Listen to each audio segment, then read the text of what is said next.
Hello witches, it's Cauldron. I hope you're all doing well. Tonight I'm going to be talking a little bit more about the tools of traditional witchcraft.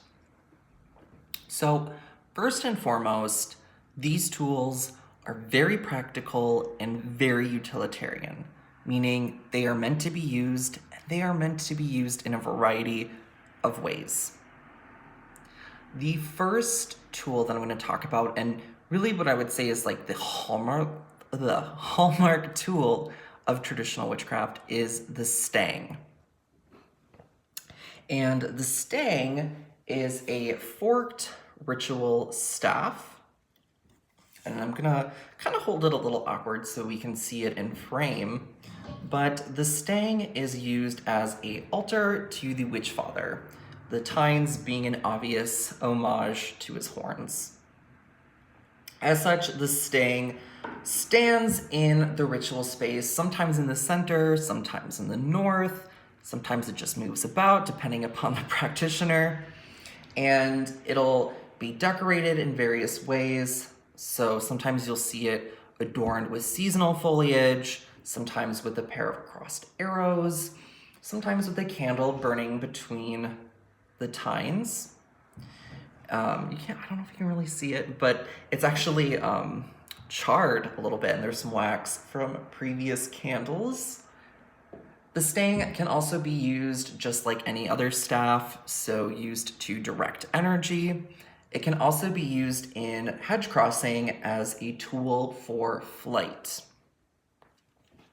Those are really the primary uses of the stang. I'm gonna set it over here, and hopefully it won't fall over. There we go. Another tool, and one that I don't have with me at the moment, is the broomstick. And the broomstick can also be used in hedge crossing as a tool for spirit flight. It can also be used to cleanse your space, both magically and physically. This is where some people might get a little squeamish, but I have no problem sweeping my home with my broom and then riding it off into the other worlds.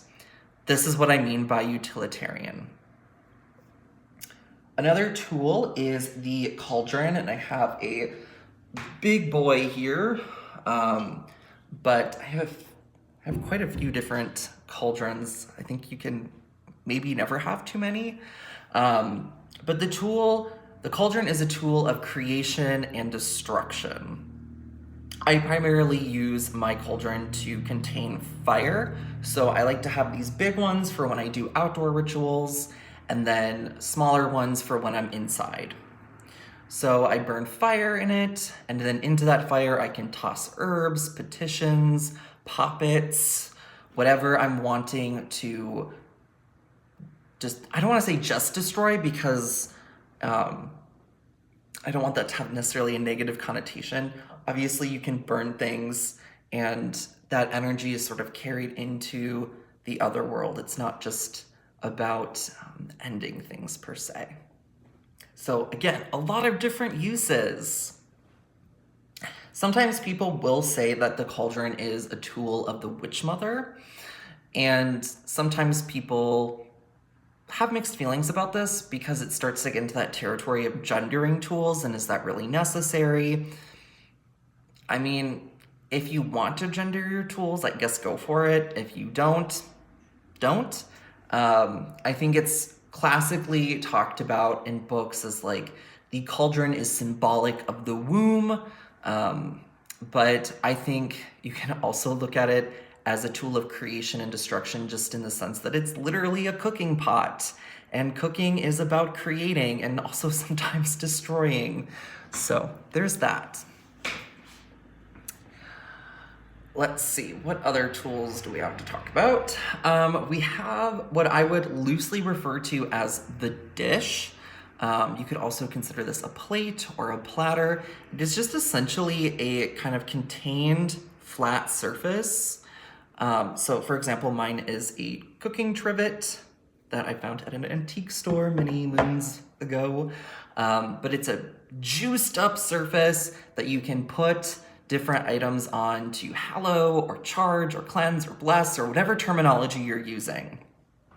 You can also use it for offerings that are food-based, which then leads into the next tool, which I loosely refer to as the cup.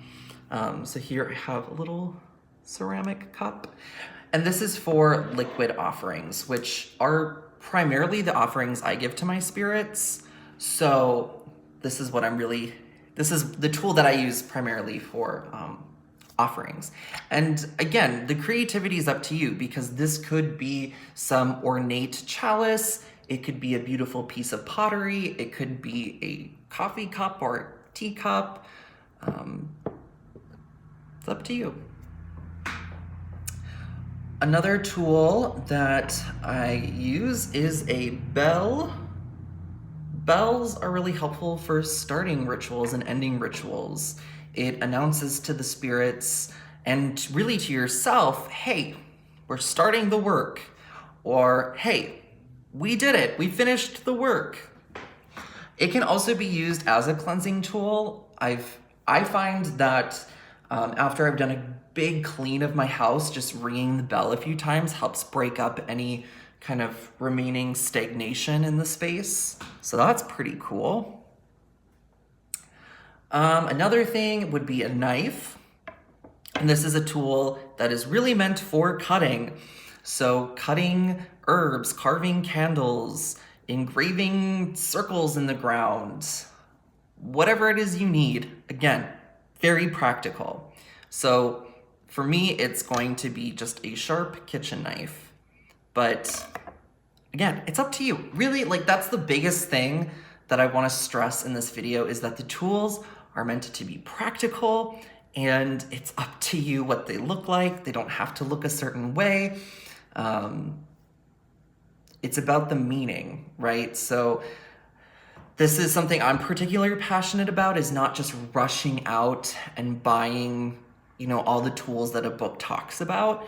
It's about slowly allowing yourself to find those things, because then they really have a lot more meaning to you, as well as crafting things or buying things from artists that are awesome. The last tools that I will talk about are the things that we're going to be using for spellcraft. So these are going to be like literal crafting supplies, so things like paint, cloth, string, beads, etc., as well as natural objects that we find in our local landscape. So things like quartz, or bones, or herbs.